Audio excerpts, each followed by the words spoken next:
I think it's important for us to know why we're here and why you're having problems, so that maybe you could extend a little bit of grace and mercy. I'm not asking you to let him off the hook.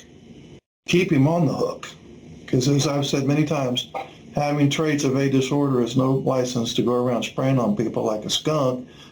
So this is not about getting him off the hook, but this is about understanding that some of his behavior is not purposeful, and this is why it causes so much problems when you try to get him to get it.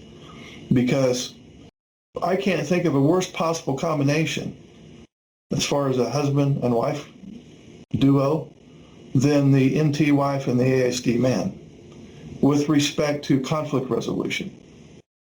That is, it makes conflict resolution so terribly hard, because she, the NT, is very verbal, can pick up on nonverbal cues. He's not verbal, he doesn't pick up on nonverbal cues.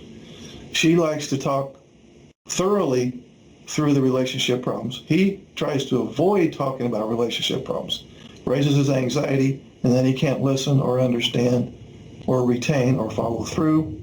And you might find that when you have really pushed to get him to get it, he's done some kind of a version of meltdown or shutdown.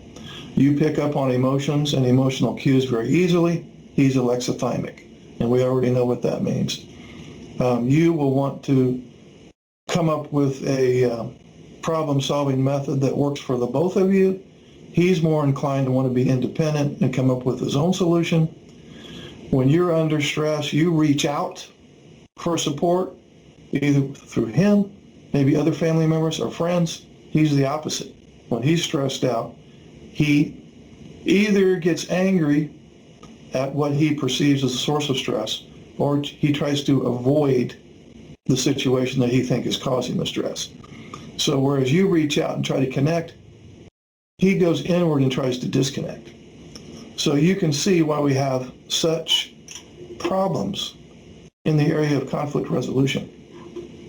That's not, again, to say, oh, well, he can't help it, just, overlook it and deal with it. I'm not saying that at all. But I am saying it would be helpful, and this is a two-way street. He needs to extend some grace and mercy as well.